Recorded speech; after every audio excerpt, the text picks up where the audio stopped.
Welcome. I'm glad you've joined us. Were you here for session 1 last week? Do you remember our Bible story? I was trying to remember as I was getting ready for this week's lesson. And I asked myself, what did Jesus do last week in our Bible story? And I couldn't remember. Our faith word is remember. That means to think about and not forget. But what was the story from last week? I remembered looking at the faith word poster, and it had pictures of the Easter story. I wondered if I could get a clue by remembering the pictures. There was Jesus riding on a donkey and palm leaves. He's praying. Oh, and down here is a bowl and a towel. Oh, that helps me remember. Jesus washed the disciples' feet. He wanted them to remember to be like a servant to others. The pictures help me remember. In our Bible story this week, Jesus is at another meal with his disciples. He wants the disciples to remember him and never forget. So, at a very special meal called Passover, Jesus used the bread and a cup to help them to never forget. Today, we still use the bread and the cup to remember Jesus and everything he said and everything he does.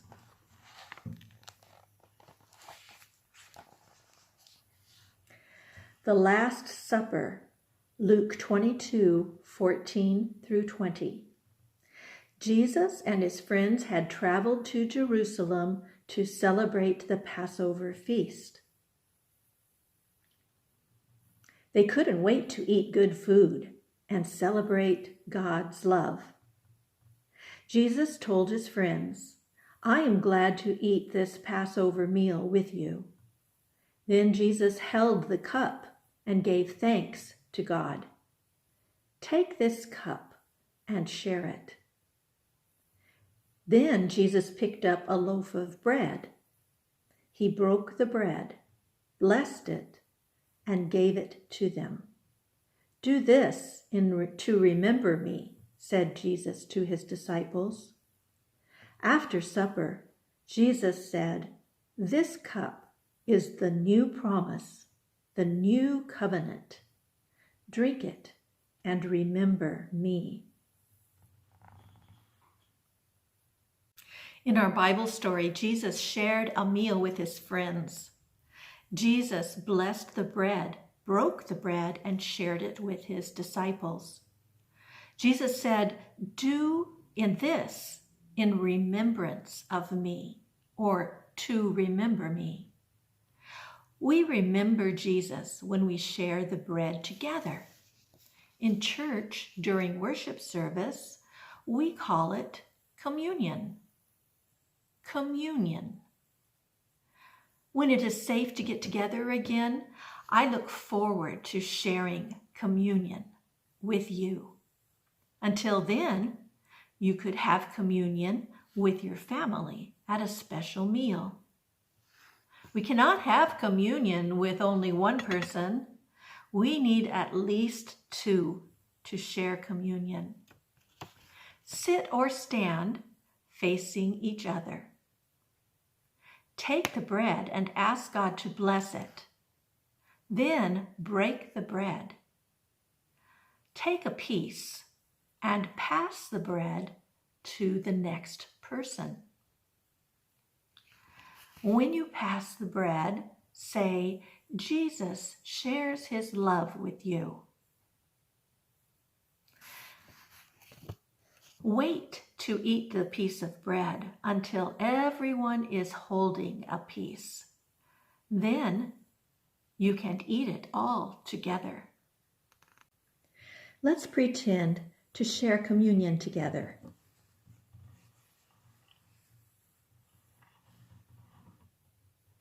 Dear God, please bless this bread. Amen.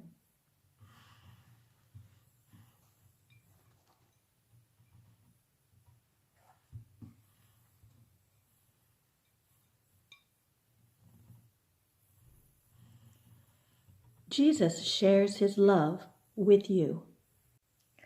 Keep going until everyone has a piece of bread, and then you can eat it together. Doing things together is part of communion.